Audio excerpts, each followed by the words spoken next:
Jean-Marc Morandini.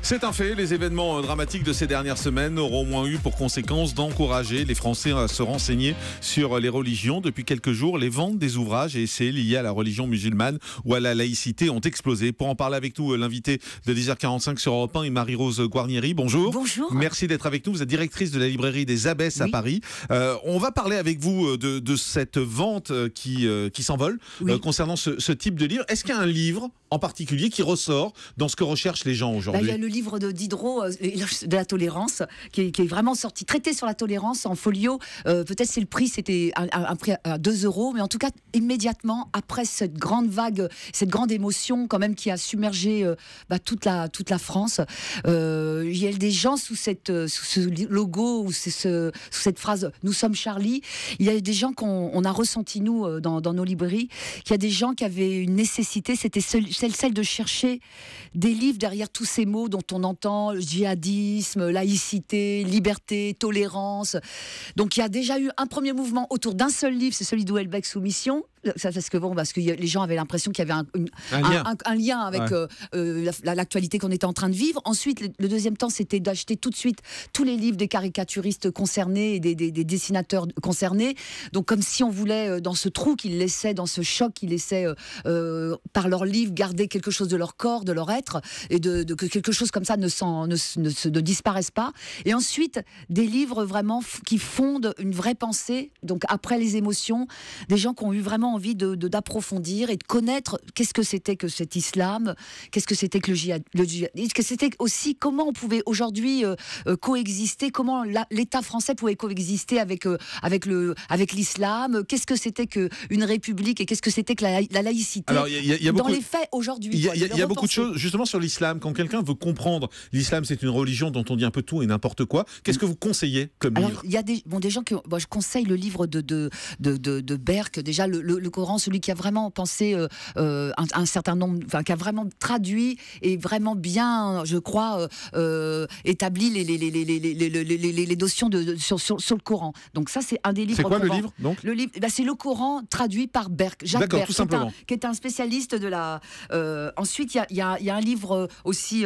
J'avais pas préparé ma bibliographie dans ce sens-là. Bon, il y a le livre de Plenel que je vendais beaucoup aussi pour les musulmans à la découverte, qui explique un peu un état des lieux. Mais je conseille aussi beaucoup le livre de Keppel, qui a fait un très bon essai sur la France et l'islam. Vous savez qu'il avait fait un livre déjà sur les guerres de religion dans le monde. Et là, il a fait une étude, c'est un chercheur, sur ce qui se passait en France et dans Marseille, à Roubaix, dans ces villes-là. Mais il a pris beaucoup de temps pour étudier ce qui s'y passait.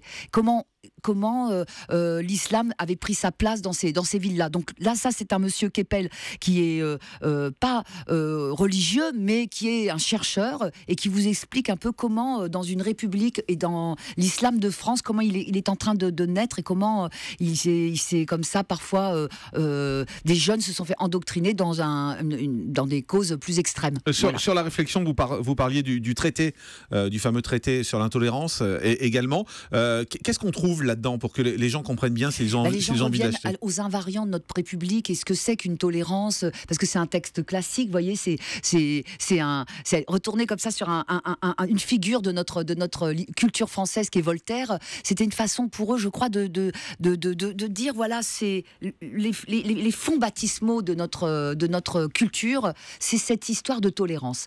Mais c'était important de lire ce livre aujourd'hui pour essayer aussi de repartir de ces fondamentaux-là, pour essayer d'aujourd'hui actualiser en fonction de ce qu'est devenu la France. C'est abordable, c'est facile à lire pour les gens qui n'ont pas l'habitude de lire ce type d'ouvrage. Très facile, très facile à lire. Il y a un livre qui s'appelle aussi L'Islam expliqué à ma fille au Seuil, que vous pouvez vraiment lire si vraiment vous avez envie d'approfondir sur cette religion. Mais il y a un livre aussi qui est très bien fait. Bon, alors il y a le dictionnaire amoureux de l'islam de Malek Chebel chez Plomb. C'est des petits articles très très courts, très clairs, qui expliquent. Malek Chebel a fait beaucoup de livres sur l'islam, donc il connaît bien la culture et Et puis sinon, moi je conseille aussi un très bon livre, c'est le dictionnaire amoureux de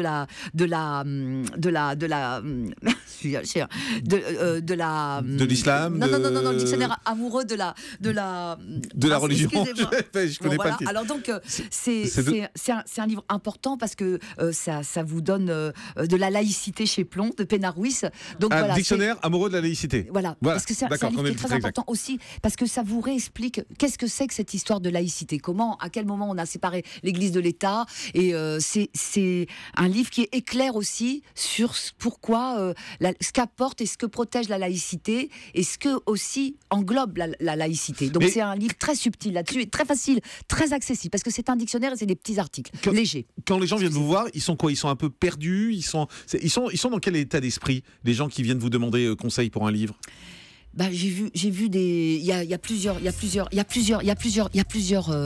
impressions qu'on a eues nous en tant que libraire. La première impression, c'était d'abord dans le premier mouvement émotionnel, c'était des personnes qui avaient, c'était nécessaire de parler, de parler de ce qu'ils venaient d'éprouver, de ne pas rester seul, de ne pas rester seul avec ce choc-là, ce trou-là.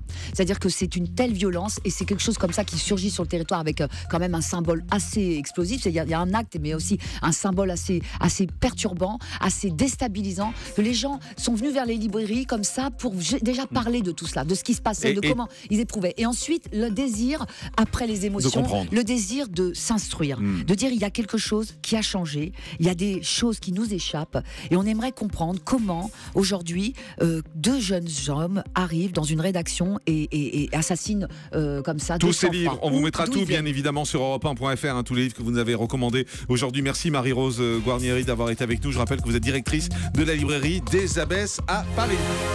Europe 1, le grand direct de l'actu. Jean-Marc Morandini.